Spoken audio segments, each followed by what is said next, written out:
Oi, pessoal, tudo bem com vocês? Estamos aqui de volta com Diálogos com Dani. Para você que está nos assistindo pelo YouTube, gostaria que você fizesse a inscrição no canal para que você possa acompanhar esse episódio e outros mais. Para você que está no Spotify, peço que você avalie esse episódio, de preferência com 5 estrelas, para que essa mensagem possa chegar a mais pessoas.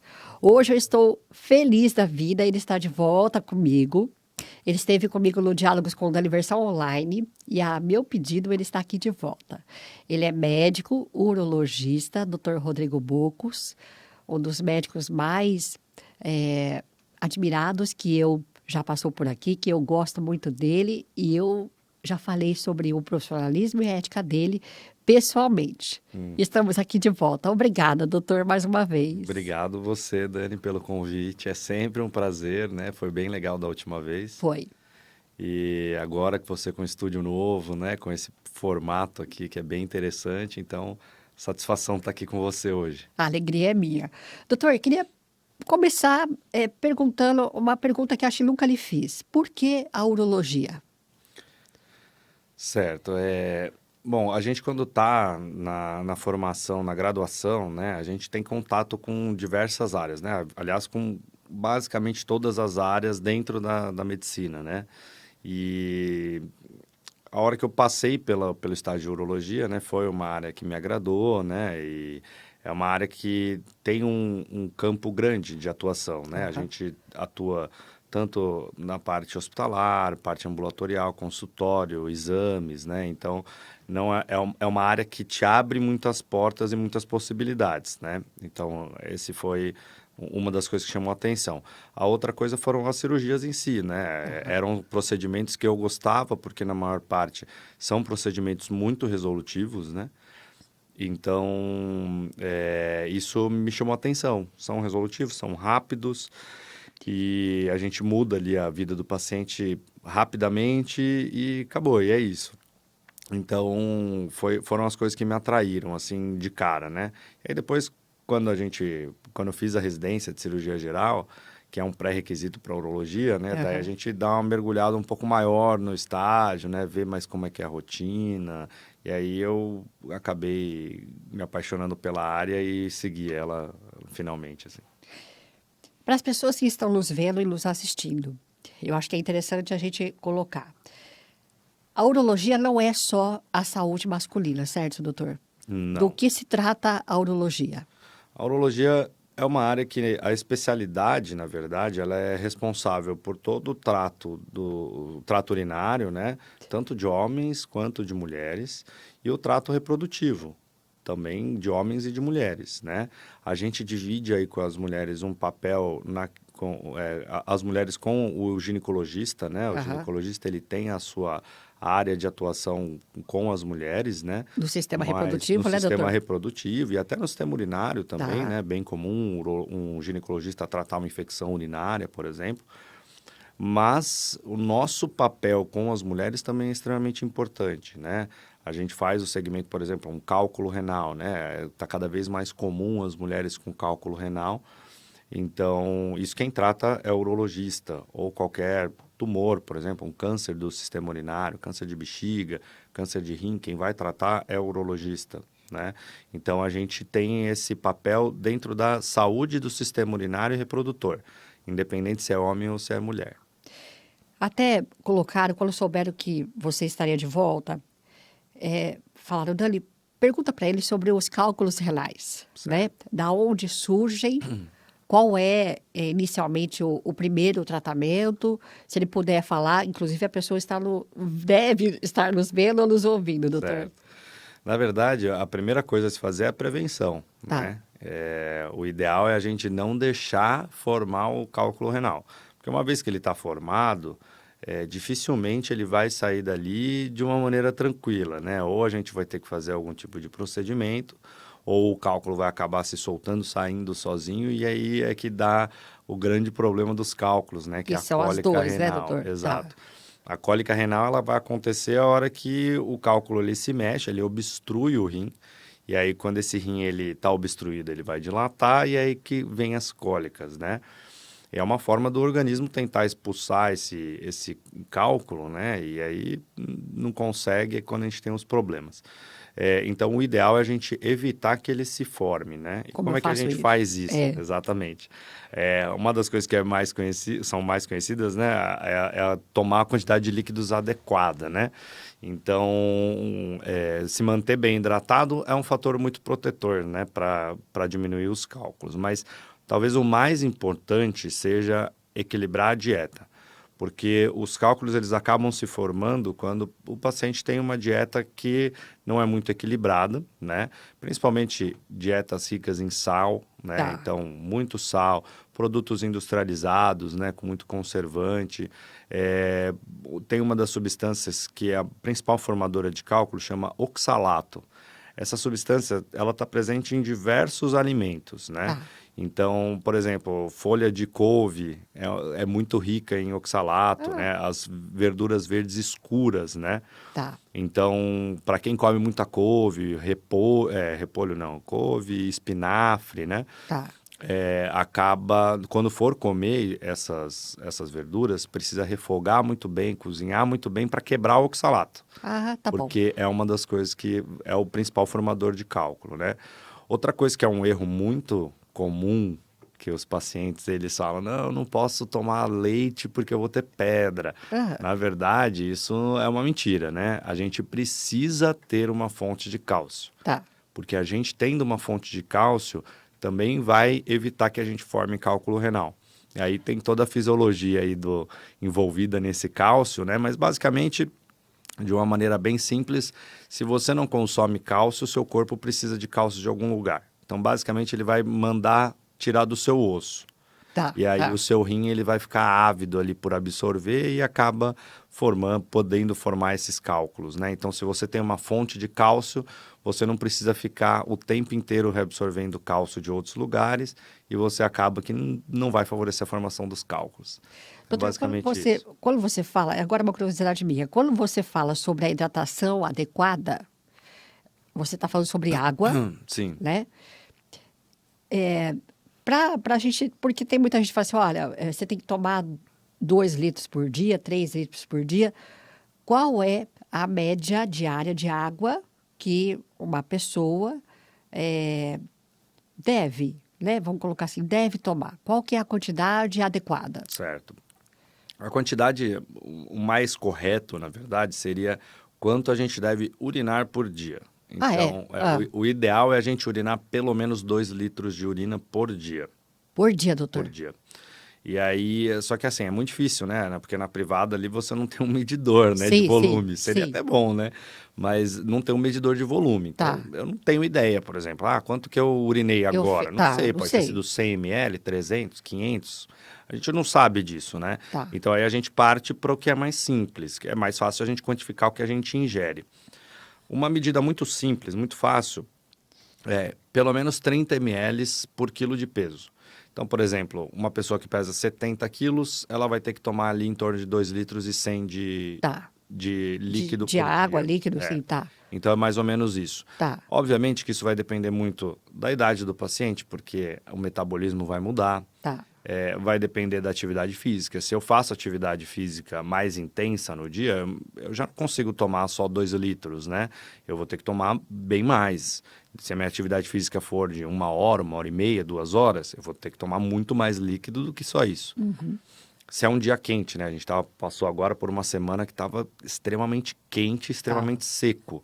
Então, assim, são dias que você precisa tomar muito mais líquido do que isso. Tá. Mas esses 30 ml por quilo de peso é pelo menos uma base aí para Parâmetro. todo mundo se localizar nesse sentido, né? Vamos para a saúde masculina, que eu acho que é interessante. Eu quero falar, doutor, sobre assuntos que eu entendo como importante. Você, por favor, me corrija se eu estou errada, mas eu quero falar sobre a questão de doenças sexualmente transmissíveis. Eu quero falar sobre o câncer de próstata, também, né, sobre o câncer de bexiga, que é mais comum dos homens. Não que nas mulheres não pode acontecer, mas é mais comum dos homens. E quero falar sobre a saúde masculina propriamente, dos procedimentos que você falou, que são poucos invasivos e que resolve a vida do paciente, tal como a vasectomia. Certo. Vamos começar, primeiramente, pelos cânceres de bexiga e de próstata. Tá. Não que a mulher não possa ter o câncer de bexiga, mas ele é mais comum nos homens. Me corrija, por favor, Sim, doutor, com se está certeza. errada. Quais são... existe uma predisposição para o câncer de bexiga e para o câncer de próstata. Ele está intimamente ligado também à idade avançada do paciente ou não necessariamente? Tá. Vamos lá. São dois assuntos, eles são bem próximos, mas Mas são são dois diferentes. assuntos... as estruturas ficam muito próximas, Tá. mas são assuntos bem diferentes. Falando sobre o câncer de bexiga, né? É realmente mais comum em homem, né? O principal fator de risco é o tabagismo. Tá. Assim como qualquer doença, a doença é para quem pode, não para quem quer. Então, assim, o que Essa significa? gostei dessa frase, doutor. É para quem pode, não para quem quer. Exato, Tá. porque assim, por exemplo, da mesma forma que o Covid, né? Teve Certo. muita gente que morreu de Covid, outras pessoas não sentiam nada. Então, assim, algumas coisas a gente não entende Tá. o que está acontecendo ali por trás, né? Por que uma pessoa, às vezes, da mesma família, uma ficou tão mal, a outra reagiu não. tão bem à doença. Aham. E todas as doenças, elas são assim, né? Então, tem paciente que vai fumar a vida inteira e não vai ter câncer de bexiga. Ele Tá. está aumentando muito o risco dele. Sim. Mas e tem paciente que vai desenvolver o câncer de bexiga mesmo sem fumar, né? Tá. Então, assim, tem não só os fatores do ambiente, né? Daquilo que ele faz, mas também tem a predisposição genética. Tá. Então, você precisa alinhar isso. A pessoa tem que ter uma predisposição genética Tá. e aí sim o comportamento dela vai fazer aquele câncer surgir ou não, Ou não, né? tá. Então, o que a gente sabe em relação ao câncer de bexiga, 90% das vezes ele é o causador do câncer de bexiga, O cigarro. tabagismo. Tá. Exato. Cigarro. Então, assim, se a gente tirasse o cigarro de todo mundo, a gente diminuiria provavelmente em 90% o número de pacientes com câncer de bexiga. Olha. O que é extremamente significativo, Sim. né? Agora, realmente os homens são mais acometidos, né? Mas a gente tem visto cada vez mais mulheres também com câncer de bexiga. Mas também por conta do tabagismo, doutor. Por conta de todo o ambiente, né? Aquele Tá. negócio também, as mulheres aumentando a quantidade de mulheres fumando, né? A própria exposição, por exemplo, à poluição, Os fatores grandes epigenéticos, cidades, né? Então, Tá. assim, tem algumas coisas que só isso por si só já fazem aumentar fazem. o número de casos, né?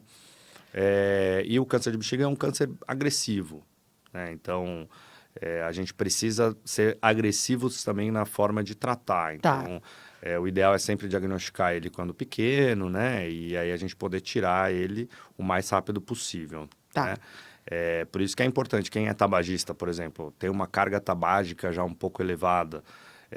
O cara que fuma ali há mais de 10 anos, é importante fazer um exame, não importa a idade dele. Eu Tá. já atendi pacientes com câncer de bexiga com 30 anos. Então, assim, um cara super jovem, né? A gente tem aquela ideia de que é câncer de paciente idoso. Não é. Não, tá. Não é. É muito mais relacionado à carga tabágica. Então, tem gente que começou a fumar com 10 anos. O cara com 30 anos já fuma há 20, né? Tá. Então, assim, ele já tem esse fator de risco muito aumentado. Então, quem fuma já há muito tempo, o ideal, parar de fumar. Tá. Enquanto não consegue chegar lá, faça os exames preventivos. Então, o ideal, no mínimo, ali, pelo menos um ultrassom da bexiga, Tá. para ver se não tem nada diferente, Tá. né? Então, esse paciente, por exemplo, é super importante passar com um urologista, Tá. né? Que a gente vai pensar nisso. Só pela carga tabágica, eu já pensaria nisso imediatamente, independente da idade. Tá bom. Tá? Agora, em relação ao câncer de próstata, né? O câncer de próstata, sim, é uma doença relacionada mais à idade. Tá. Então, a gente tem o pico ali do câncer de próstata a partir dos 61 anos, Tá bom. né? E isso explica por que a gente começa o rastreio com 50 anos. Eu ia te perguntar isso agora. Porque o pico do câncer de próstata é o 61. Tá. Então, a gente começa ali 10 anos antes, né? Esse rastreio com 50 anos, na maioria dos pacientes, que é exatamente para a gente pegar enquanto ele está no início do problema. Tá? Então, a ideia é fazer o diagnóstico precoce. E aí, doutor, para ficar bem claro, como é que eu começo a fazer esse acompanhamento? Você disse, o homem, então, aos 50 anos, o ideal é já começar a fazer exames, enfim. Então, o exame de toque, ele é essencial, doutor? Essa é uma pergunta que é, assim, a gente ainda considera o exame de toque essencial, Tá. né?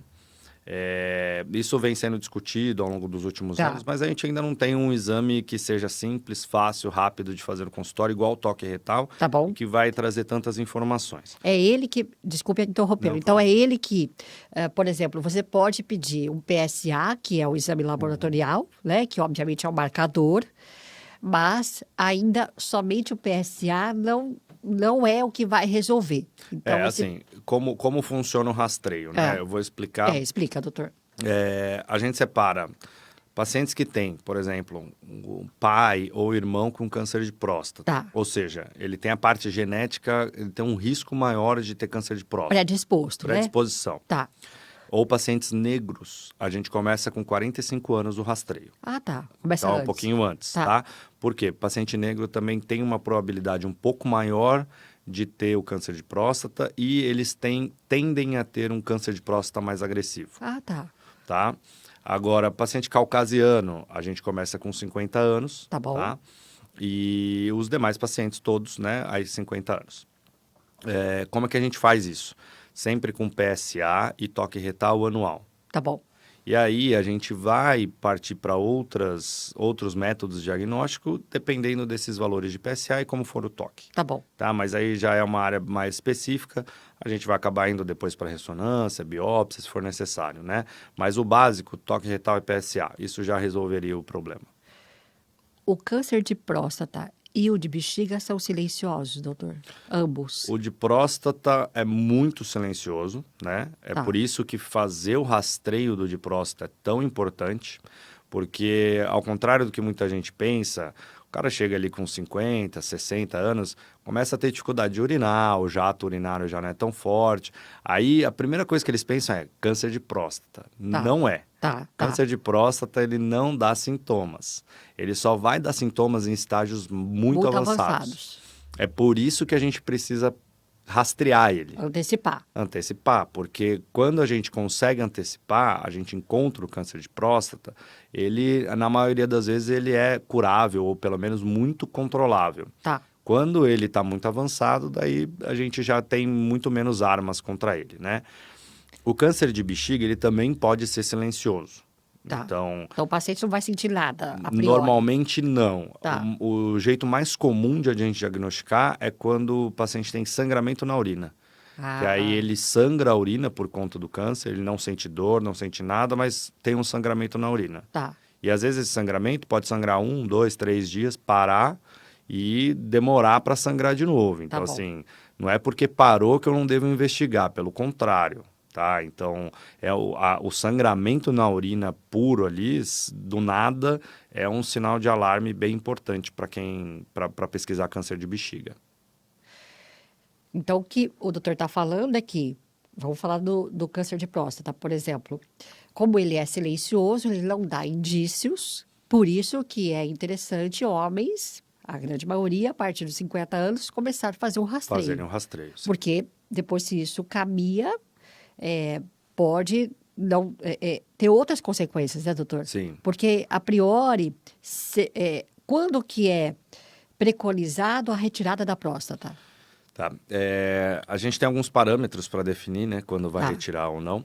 Basicamente, diagnosticou o câncer de próstata, o ideal é a gente fazer a retirada da próstata. Tá? A cirurgia, ela pode ter realmente algumas sequelas, né? Mas hoje em dia a gente tem tecnologias cada vez melhores. Então, uma delas, por exemplo, cirurgia robótica, né? Que trouxe aí vários benefícios para paciente com câncer de próstata e faz com que a cirurgia seja muito mais rápida, muito mais segura, sangre muito menos, né? Então, esse paciente tem uma reabilitação muito melhor, volta às suas atividades do dia a dia muito mais rapidamente, né? Com uma cicatriz pequena e, assim, uma vida praticamente normal, né? As principais sequelas da cirurgia podem ser, então, incontinência urinária, então ele pode ficar perdendo urina, tá? Mas a gente tem formas de tentar resolver isso. Sim. E a disfunção erétil, Tá. tá? Porque a gente, por mais que a gente preserve a inervação ali da região, acaba tendo influência na disfunção erétil. Então, que também é outra coisa que a gente tem alternativas de tratamento. Então, não é que o cara nunca mais vai poder ter uma relação sexual. Tá. Ele vai, só que provavelmente com auxílio de algum medicamento, alguma outra técnica, né? Mas considerando que a gente está tratando um câncer, que é uma doença agressiva e que, em teoria, vai matar o paciente, então vale a pena, né? São problemas que a gente consegue solucionar. Sim. Eu queria só chamar a atenção das pessoas que estão nos ouvindo e nos vendo, que a cirurgia robótica é uma das suas especialidades, então, inclusive, doutor. Sim. Vamos falar sobre a disfunção erétil. Certo. A grande causa é? Disfunção erétil. A grande causa... Ou a maioria da causa? A maioria das causas, né? Primeiro que eu quero fazer uma ponderação que existe uma diferença entre disfunção erétil e ejaculação precoce. Explique, doutor, por favor. Porque é muito comum, os próprios pacientes, eles confundem isso, né? Tá. Então, uma coisa é você não conseguir ter uma ereção ou não conseguir manter uma ereção. Tá. Outra coisa é você ejacular muito rápido, Certo. tá? Essas duas coisas também, elas estão super ligadas. Correlacionadas, né? tá. Então, às vezes eu tenho um paciente lá na casa dos 60 anos, que o cara começa, ele chega e fala, olha, eu tô ejaculando muito rápido. Tá. E aí você vai entender porque ele está ejaculando muito rápido, no final das contas é porque ele não está conseguindo mais ter uma ereção tão satisfatória, manter uma ereção até o fim, então ele acaba ejaculando logo para acabar logo e conseguir manter a ereção até o fim. Porque se ele demora muito para ejacular, ele está perdendo a ereção. Tá bom. Então qual que é o problema dele? O problema dele é uma disfunção erétil. Ele não está conseguindo manter a ereção até o fim. Tá. E aí agora ele já está desenvolvendo uma ejaculação precoce, que é um problema secundário. Tá. Então, é importante a gente separar, né? Porque a ejaculação precoce é um problema normalmente que acontece paciente mais jovem, né? Início da vida sexual, né? Ali na casa dos 20 e poucos anos.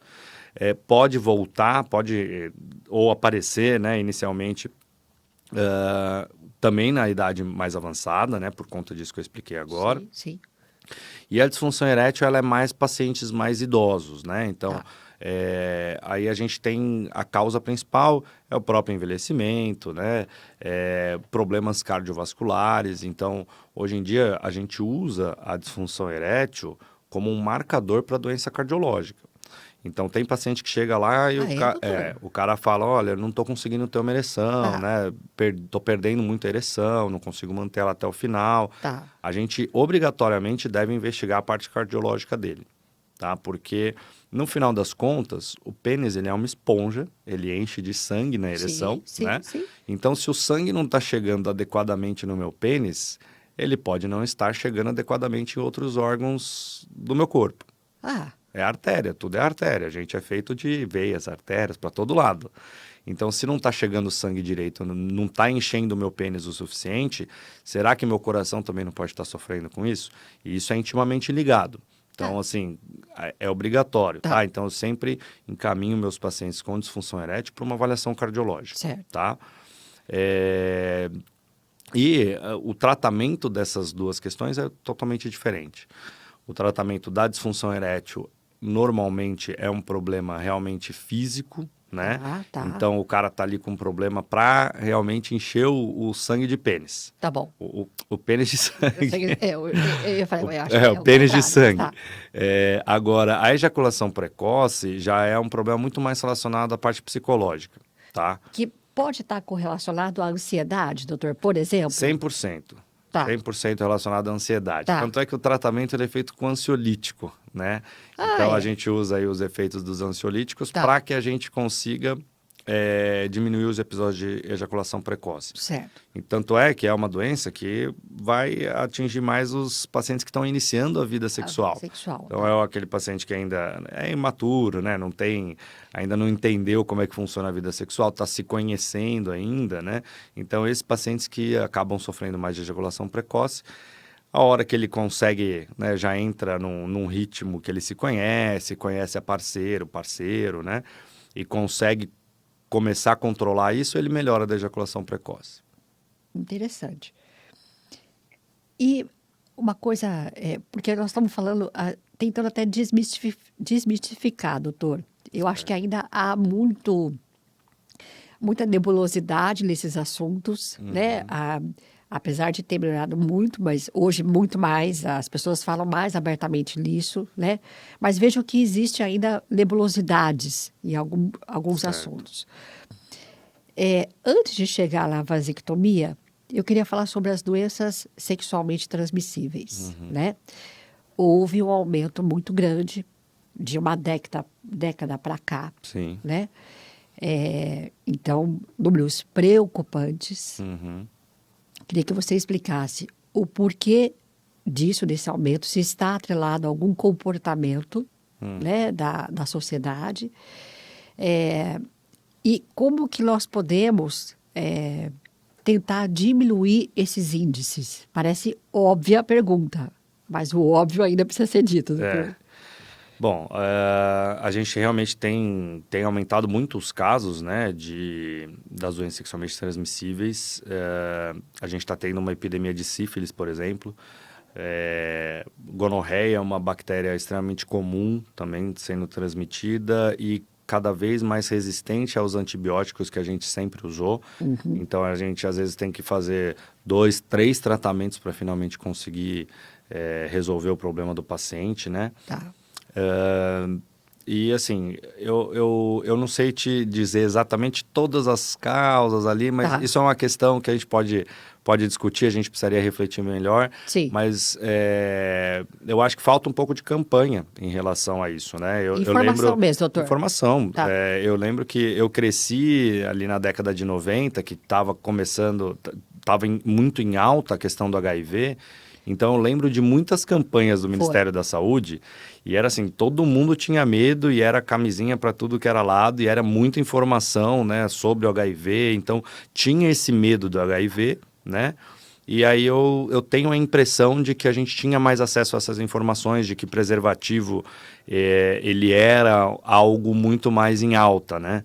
E, assim, faz muito tempo que eu não vejo, pelo menos no meu dia a dia ali, né, um outdoor, uma propaganda nos meios de comunicação, na própria TV, a respeito disso. Quando foi a última vez que você viu alguém falando, assim, fazendo uma propaganda contundente, principalmente voltada para o público jovem, né?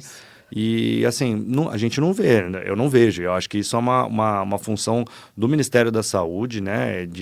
Que tem que centralizar esse tipo de política e jogar isso para o público, né? A gente, dentro do consultório, a gente tem esse papel também. Eu falo muito sobre isso, principalmente os pacientes mais jovens, né? Porque eu atendo muito paciente com infecção sexualmente transmissível, né? É só uma correção que agora o nome mudou. Não é mais DST, é IST. Tá? Por quê, doutor? Porque doença traz o nome doença sexualmente transmissível traz aquele estigma de uma doença, né? Ah, tá bom. E infecção é algo assim, estou infectado, mas vou tratar e vou curar, acabou. Então traz menos por estigma. Me corrigir, doutor. Traz menos estigma, né? Então, é que ficou muito comum no DST, né? DST. A gente cresceu com isso, mas agora mudaram o nome, é IST. IST, tá. Mas assim, eu acho que o comportamento, né? O comportamento da sociedade como um todo, né? A gente vai mudando, vai evoluindo em algumas partes, outras partes talvez nem tanto, né? Mas o comportamento dos jovens, que o jovem tende a ter um comportamento de risco um pouco maior, né? Porque não tem uma parceria fixa, né? Então, assim, isso acaba fazendo com que ele tenha relação com mais pessoas e aí vai ficar mais sujeito, né? E se não tivesse informação, se não chegasse informação em todo mundo de que as infecções sexualmente transmissíveis, elas estão aí, elas causam problemas, elas trazem sequelas, aí a pessoa não se protege, né? E a gente vai até mais além, né? Uma coisa muito mais estrutural, que é a educação sexual, né, doutor? Exato, esse é um outro ponto que, assim, é extremamente importante, né? A gente não tem educação sexual. Não tem. Assim, pelo menos eu me lembro da minha escola, nada, assim, eu aprendi a educação sexual, você é quase que um aprendizado de rua, né? Você não aprende isso. Não tem ali alguém que te pegue, te ensine, te explique o que é, o que não é, né? Então, realmente, a gente é muito falho nisso. Educação sexual no Brasil é inexistente, né? E você acredita, eu vou fazer uma pergunta talvez boba agora, né? Mas você acredita também esse aumento, lógico, pela falta de uso do preservativo, mas por não saber, né, não ter conhecimento, ou como você disse, achar que não vai acontecer comigo, talvez, ou por não saber usar o preservativo, doutor? A grande parte dos jovens, vou colocar jovens aqui, sabe usar o preservativo? Olha, não sei, esse dado eu desconheço, assim, Tá. mas eu não acredito que usar o preservativo traga tantas dúvidas assim, Tá. né? Eu acho que isso tem que ser ensinado, tem Sim. que ser mostrado, sem dúvida nenhuma, mas eu acho que é muito mais a falta de vontade de usar, né, o preservativo em si, do que a dificuldade de usar o preservativo. Tá. Então, assim, talvez por não temer essas doenças, né, não Aham. ter conhecimento do que elas podem causar, e eu acho que é esse o fator que não faz as pessoas usarem, Exatamente. né? Porque eu tomo antibiótico e passa, de repente, doutor. Assim, eu acho que essa questão do antibiótico, né? Só tomar um antibiótico eu vou resolver. Tá. O próprio HIV, né? Como a gente hoje em dia tem bastante medicamento contra as drogas antirretrovirais, Sim, né? sim. Que são medicamentos eficazes, com menos efeitos colaterais. Então, talvez tenha feito essa geração nova que não viu o que o HIV era prejudicial, né? Na Exato. década de 90, sem o tratamento com a AIDS, né? Então, essa geração que não tem esse conhecimento, eles acabam que não temem o HIV, talvez como a gente temia na década de 90, né? Então, acaba tendo, assim, um comportamento de um risco maior, né? Então, eu acho que é isso. Eu acho que é muito mais a falta de informação do que a dificuldade em utilizar o preservativo, né? Vamos falar sobre vasectomia, doutor? Que eu Vamos. sei que é um assunto que você gosta também. Gosto, É. Quer perguntar alguma coisa específica? Não, pode dizer Posso? primeiro, depois eu pergunto, doutor. Pode falar. Vamos lá. Bom, a vasectomia eu acho que talvez seja uma das cirurgias que a gente faz mais, né? É um procedimento extremamente rápido, simples e ele traz aí quase 100%, né? A gente nunca fala 100% porque tem aí alguns casos, né? Assim, honestamente, casos que, graças a Deus, eu nunca tive contato, Aham. mas de que, de alguma forma, reverteu essa vasectomia, né? Tá. Isso em literatura realmente é descrito, Tá. né? E pode acontecer normalmente dentro do primeiro ano depois que o cara fez a vasectomia. Aham. E é por isso que eu pelo menos, eu sempre peço para os meus pacientes. A gente faz um espermograma de controle depois da cirurgia, 3 meses depois. E aí, estando zerado, né, não tendo espermatozoides nessa amostra, a gente libera para não usar outros métodos anticonceptivos. Tá. E eu sempre repito 1 ano depois da vasectomia, tá? Aham. Aí é uma segurança do paciente, né, uma segurança minha também. Porque já que essas reversões espontâneas aconteceram, a maioria dentro do primeiro ano, se ele repetir 1 ano depois continuar zerado, aí eu não repito mais, porque aí realmente não tem chance Não tem mais de risco, né, acontecer. doutor? Doutor, por exemplo, um homem que ele fez a vasectomia num dado momento, ele de repente findou esse relacionamento, vai começar um outro relacionamento, começou outro relacionamento que deseja ter filhos com essa parceira, né? Certo. Eu queria saber, por exemplo, vários médicos dizem que a reversão da vasectomia ela é muito difícil, né? É mesmo, doutor? Assim, é um procedimento para cortar é super simples, né? Tá, Para ligar já é mais difícil, porque é uma estrutura fina, né? certo. Então, a luz, né, que é efetivamente por onde passa o espermatozoide, é extremamente fino. Tá. Então, para a gente fazer a vasectomia, um procedimento aí de 20 minutos cada lado, né? Porque a gente faz do lado direito e do lado esquerdo do testículo, né? Tá. Para a gente fazer a reversão da vasectomia, é uma cirurgia de umas 4 horas. Que aí exige microscópio, né? Exige equipamentos ali muito mais delicados, né? Uns fios extremamente finos, exatamente porque é uma estrutura muito delicada, né? E a chance de dar certo, ela é proporcional ao tempo que o cara fez a vasectomia. Ou seja, se eu fiz a vasectomia ano passado, eu tenho muito mais chance de reverter esse ano do que quem fez a vasectomia 10 anos atrás, Ah, tá bom, tá, tá? tá. E aí, quanto mais tempo da vasectomia, menor a chance de reversão. Mas gira em torno de 50%. E ainda existem hoje, doutor, protocolos para se fazer a vasectomia ou não? Sim, mudou recentemente, né, as regras de vasectomia. Agora, a gente pode fazer vasectomia em pacientes acima dos 21 anos, tá? Mesmo que não tenha filhos. Ah, é, doutor? Assim, eu não concordo muito com essa mudança, né? Tá. Eu acho que cada um tem autonomia sobre o seu Sim, corpo, tá sim, tudo certo. sim.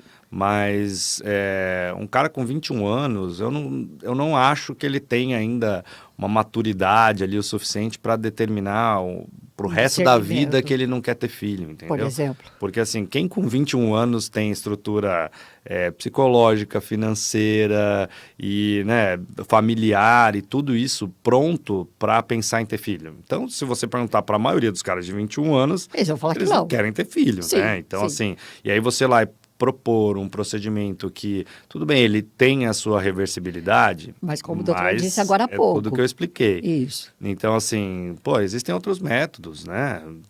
Se protege de outras formas, né? Que Aham. são formas que não vão te trazer aí talvez um malefício, porque esse cara daqui 10 anos, se ele resolver reverter, já passaram 10 anos, a chance dele já é menor de reversão da vasectomia, é um procedimento mais caro, ele vai ter que investir um dinheiro para fazer isso, ou se não for pela reversão, se for por uma técnica de fertilização assistida.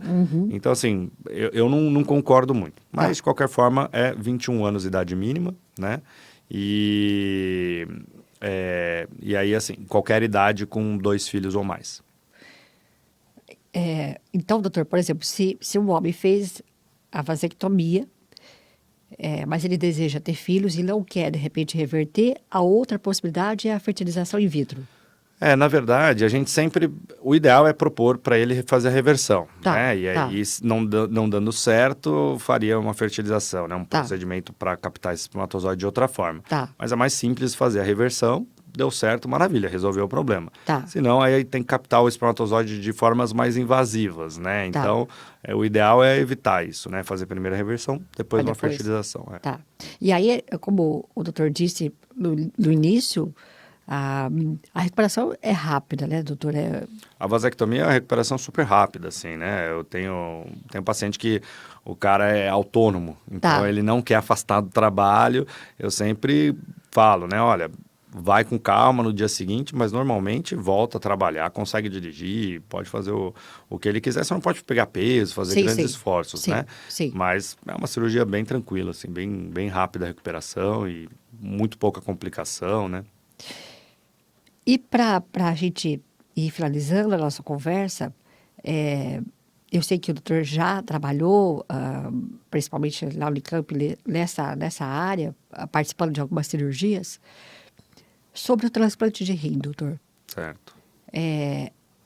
Graças a Deus, hoje nós temos, né, um aumento bastante grande de fazer esse tipo de procedimento, com o aumento de doadores. Se o doutor puder explicar um pouquinho como é que funciona a cirurgia e como que é o transplante, a questão da doação, até porque, acho que por conta do apresentador Fausto Silva, né? Isso. Do coração e depois do rim, esse assunto voltou, né, Exato. à luz novamente das conversas e das notícias.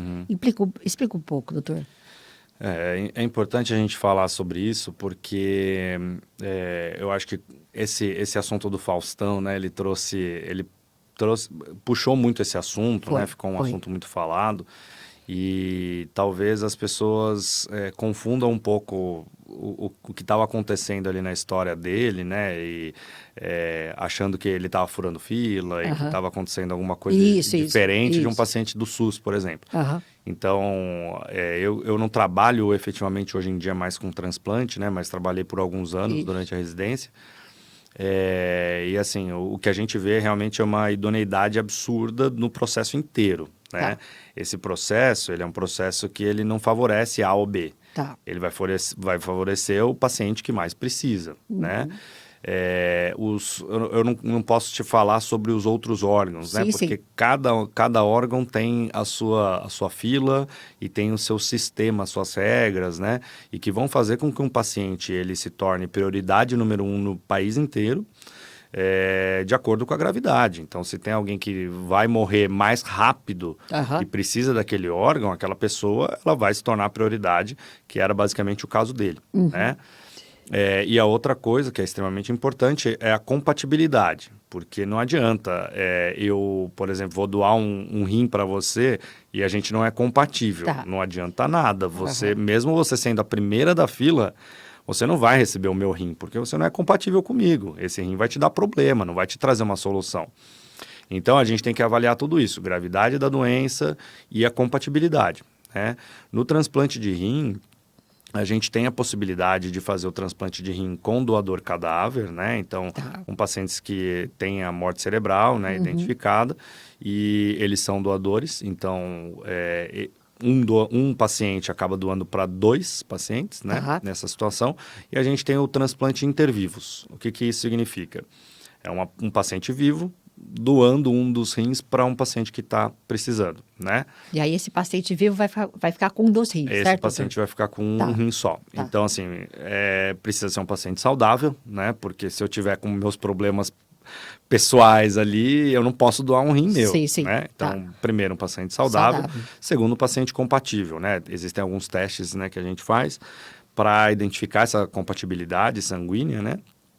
E que vai permitir que o outro receba o órgão sem ter grandes problemas, né? Via de regra, acaba sendo ali algum familiar, né? Tem alguma consanguinidade, que são as compatibilidades maiores, né? E, bom, é um procedimento que realmente muda muito a qualidade de vida, né, de quem recebe, porque se está recebendo um transplante de rim, muito provavelmente, quase 100% dos casos, é porque está fazendo diálise. Ah, tá. E essa diálise, apesar de manter o paciente vivo, Tá. né? Mas assim, o cara vai ali 3, 4 vezes por semana, ter que ficar ligado à máquina, né? E fazendo ali a diálise. E assim, pensa, você, segunda, quarta e sexta, no meio do dia, da meio-dia até as 4 da tarde. Você precisa estar lá ligado à máquina. Então, assim, como é que você, né, organiza a sua vida para caber uma diálise no meio, Vai te né? limitando, né, Limita doutor? muito, né? Muda muito a qualidade de vida, sem contar, assim, os N problemas que pode ter, né? Tá. Então, perda de acesso, fístulas, né? Que tem que fazer para poder fazer a diálise, Aham. né? Infecção e todas essas coisas e todos os problemas que um paciente dialítico ele tem, né? Que vai ter problema de imunidade, vai ter problema de anemia, então, assim, uma série de coisas, né? Isso tudo pela falta do rim. Tá. Então, a hora que a gente transplanta esse paciente, a gente melhora muito a qualidade de vida, a gente faz com que ele viva mais, então o transplante permite que ele viva por mais tempo do que a diálise, né? Uhum. E assim, pô, você tirar um cara da máquina ali, o cara voltar a urinar sozinho, é sensacional, né? É uma das cenas mais bonitas para mim, era quando a gente fazia o transplante. E a hora que a gente desclampeia, né? A gente abre os vasos sanguíneos do paciente que está recebendo e aquele sangue preenche todo o rim, assim, que ele está recebendo. que ele tá toda aquela cor apática, assim, a hora que a gente abre e a circulação volta ao normal, ele fica rosa, grande, assim, é muito legal, é uma sensação muito boa, assim, de você ver a diferença que está fazendo na vida, né, e o tanto que aquilo vai mudar a vida do paciente, é bem legal. E as possibilidades futuras, né, doutor? Tudo, a gente devolve a vida pro cara, né, então, assim, é muito bom. O transplante, eu sou 100% a favor, né, eu acho que a gente deveria falar mais sobre doação de órgãos, né? E aí, só reiterando aquela coisa da fila, né? Assim, existem diversos protocolos de segurança, existem várias equipes, equipe de captação, equipe de implante, as equipes de procura de órgãos, né? Então, é algo extremamente regulado e passa na mão de diversas pessoas e pessoas extremamente competentes, pessoas extremamente dedicadas a essas filas, né?